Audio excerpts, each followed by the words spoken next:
Jai Hind, good morning, welcome all of you in this video. In this video we talk about very important topic IUPAC nomenclature. We all know the importance of IUPAC. First of all, some basic knowledge of IUPAC. Full name of IUPAC is International Union for Pure and Applied Chemistry.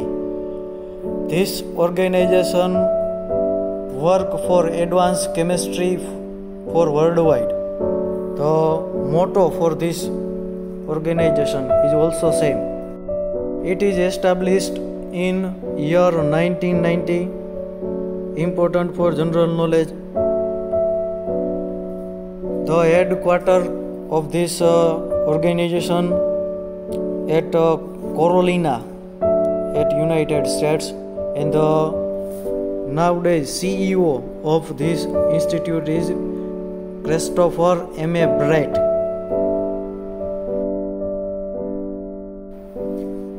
This is basic information of IUPAC, and today we discuss about IUPAC nomenclature of alcohol, phenols and ethers.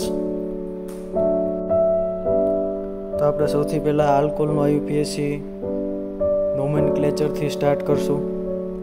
તો generally IUPAC એના rules પ્રમાણે ઘણા બધા rules follow થવા જોઈએ, પણ અત્યારે આપણે ઝડપથી સમજવા માટે થઈને અને શોર્ટ મેં 4 પોઈન્ટ અહીંયા આગળ ડિસ્પ્લેમાં તમને દેખાય છે. એ 4 પોઈન્ટ તમારે બુક્સમાં અત્યારે નોટ કરવાના છે અને turn by turn one by one આપણે એમને ડિસ્કસ કરશું. તો સૌથી પહેલાં લોંગ કાર્બન ચેઇન અથવા root chain. Long carbon chain આપણે કન્સિડર કરવી પડે. તો અહીંયા આગળ આપણે એક એક્ઝામ્પલથી સમજીએ કે કોઈ પણ ચેઇન હોય, આવી સ્ટ્રેઇટ ચેઇન હોય તો એના જેટલા કાર્બન હોય એક જ ચેઇનમાં એને આપણે લોંગ કાર્બન ચેઇનમાં કન્સિડર કરશું. પણ જો એમાં કોઈ સાઇડ બ્રાન્ચ હોય અને આવી રીતે લોંગ કાર્બન ચેઇન હવે આપણે કેલ્ક્યુલેટ કરીએ તો અહીંયા આગળ મારે આવી રીતે જ્યાં ચેઇનમાં કાર્બનની સંખ્યા નંબર વધારે આવતા હોય એને હું કન્સિડર કરીશ. તો અહીંયા આગળ 1, 2, 3, 4 એન્ડ 5 કાર્બન જે છે એ કન્ટિન્યુઅસલી થાય છે, એટલા માટે આપણે એને લોંગ કાર્બન ચેઇનમાં કન્સિડર કરશું અને આ એક કાર્બનને આપણે સાઇડ બ્રાન્ચમાં કન્સિડર કરશું.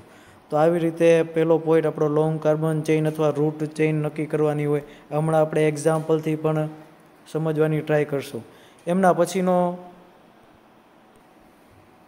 એમના પછીનો બીજો પોઈન્ટ છે ફંક્શનલ ગ્રુપ. તો આપણે એમની અંદર કોઈ પણ IUPAC નોમ માટે ફંક્શનલ ગ્રુપ ક્યુ એટેચ થયેલું છે, બહુ ઇમ્પોર્ટન્ટ છે. તો ફંક્શનલ ગ્રુપના બેઝ ઉપર એમાં સફિક્સ અથવા પ્રિફિક્સ લાગતા હોય. તો આ બે પોઈન્ટ જે છે એકબીજા કમ્બાઇન્ડ જેવા છે, ફંક્શનલ ગ્રુપ અને સફિક્સ પ્રિફિક્સ. તો પહેલાં સફિક્સ અને પ્રિફિક્સ સમજી લઈએ.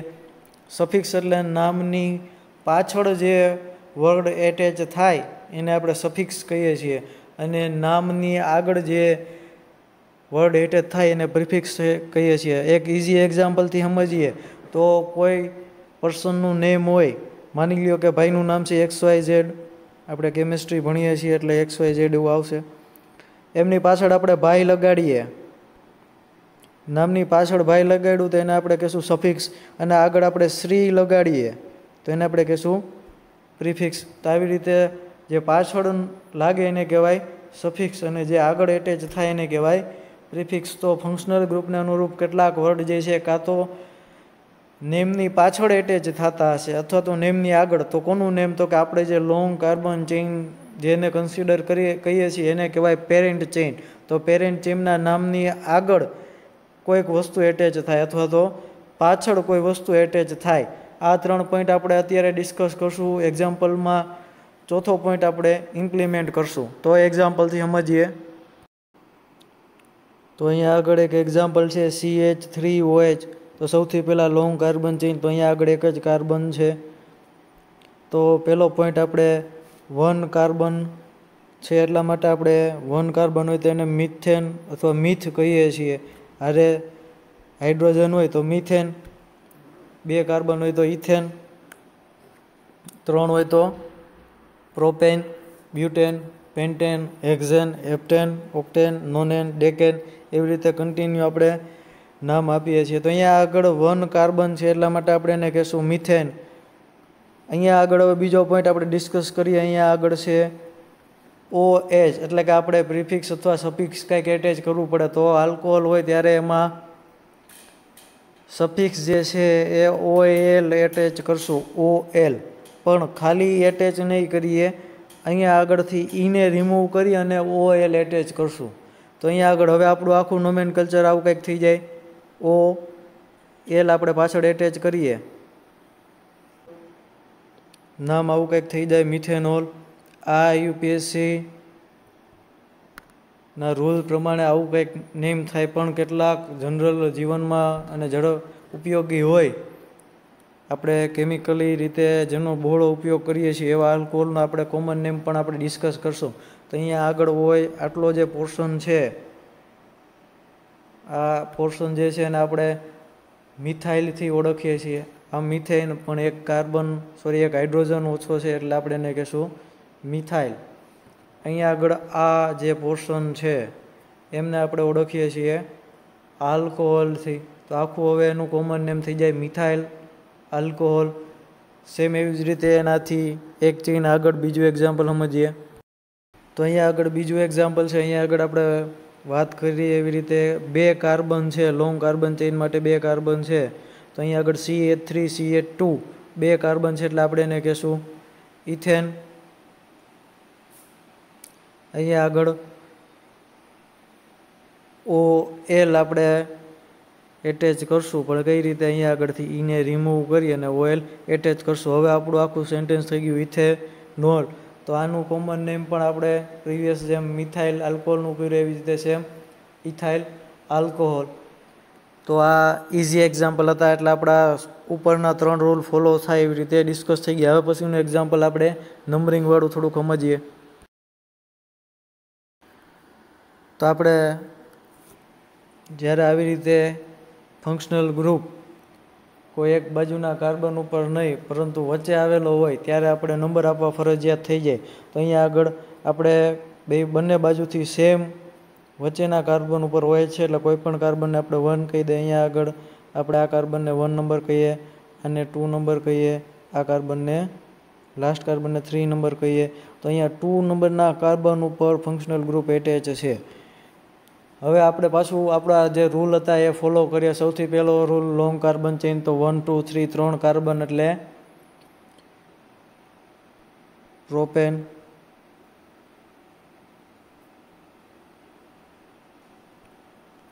હવે અહીંયા આગળ આલ્કોહોલ છે એટલે આપણે લગાડશું OL, પણ અહીંયા આગળથી આપણે રિમૂવ કરશું E.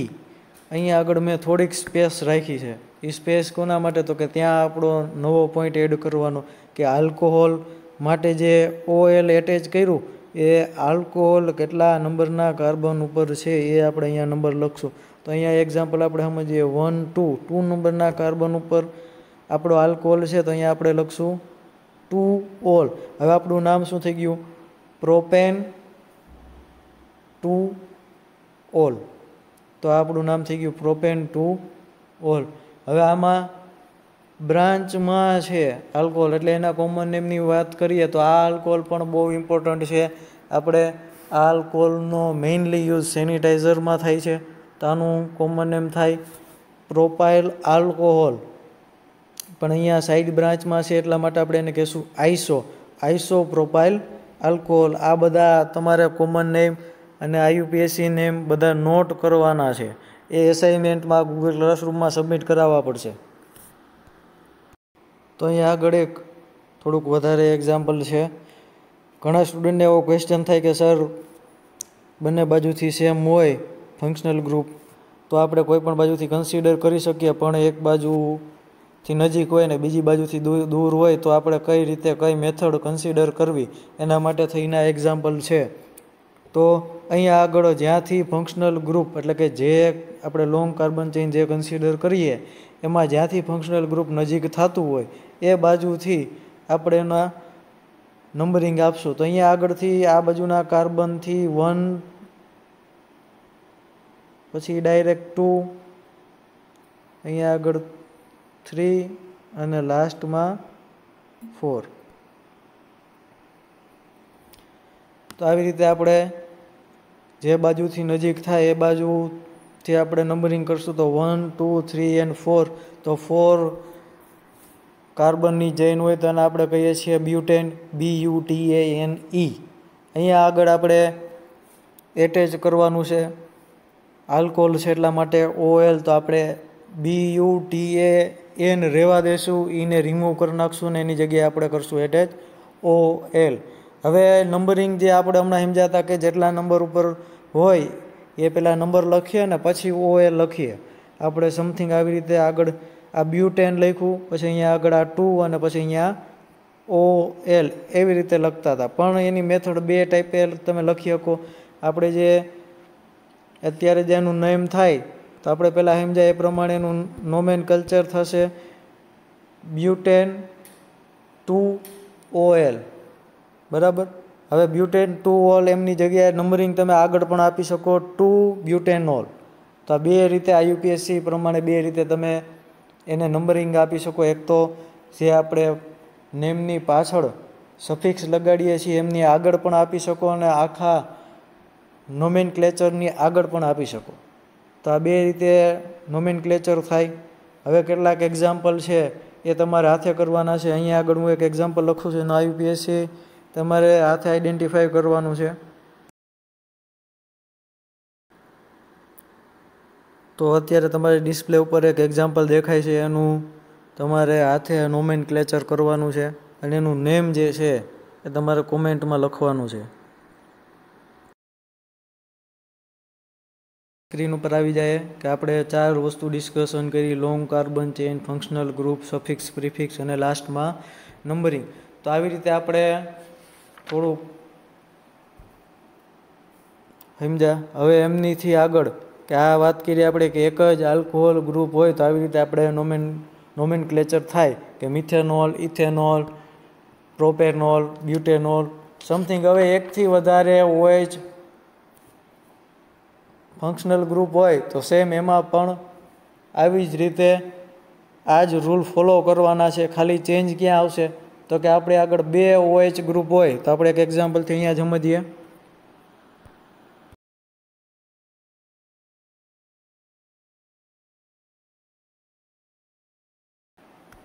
ઇથેનોલ, અહીંયા આગળ કોઈ એમનો કહેતા સાહેબ અહીંયા ભૂલ છે, બરાબર. આ સમજવા માટે થઈને મેં 2 લખ્યા છે. અહીંયા આગળ આપણે એના એક હાઇડ્રોજન રિમૂવ કરી એમની જગ્યાએ OH ફંક્શનલ ગ્રુપ હું પાછું એડ કરી દઉં તો અહીંયા આગળ બે બાજુ હાઇડ્રોક્સિલ ગ્રુપ થઈ ગયા. હવે આપણે જે આગળ નેમ એનું જે હતું ઇથેનોલ, તો અહીંયા આગળ ખાલી એમાં ચેન્જ શું આવશે તો કે અહીંયા આગળ 2 હાઇડ્રોક્સિલ ગ્રુપ છે એટલે કે 2 OL છે, 2 OL છે તો 2 OL ને કહેવાય ડાય. તો આપણે અહીંયા આગળ સફિક્સ લગાડશું ડાય OL. તો અહીંયા કઈ કઈ પોઝિશન ઉપર છે તો આપણે આગળ 2 કાર્બન છે એટલે અહીંયા લખશું ઇથેન.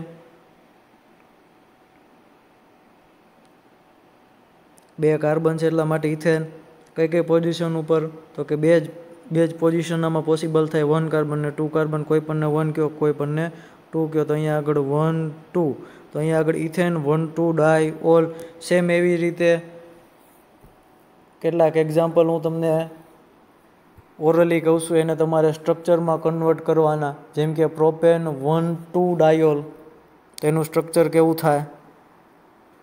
એનાથી આગળ પ્રોપેન 1 3 ડાયોલ, એમનું સ્ટ્રક્ચર કેવું થાય. એનાથી આગળ બ્યુટેન 1 3 ડાયોલ. એનાથી આગળ પ્રોપેન 1 2 3 ટ્રાયોલ. 3 હાઇડ્રોક્સિલ ગ્રુપ હોય તો એને આપણે કહીશું ટ્રાયોલ. તો આવા એક્ઝામ્પલ તમારે વર્કમાં કરવાના છે. તો આપણે અત્યારે આલ્કોહોલના IUPAC નોમેનક્લેચર સુધી રાખીએ. નેક્સ્ટ લેક્ચરમાં આપણે ફિનોલની ડિસ્કશન કરશું અને લાસ્ટમાં ઇથનની ડિસ્કશન કરશું. આ એક સમજી લીધા પછી એ બહુ માઇનર છે, 1 થી 2 મિનિટમાં સોલ્વ થઈ જાય એવા છે.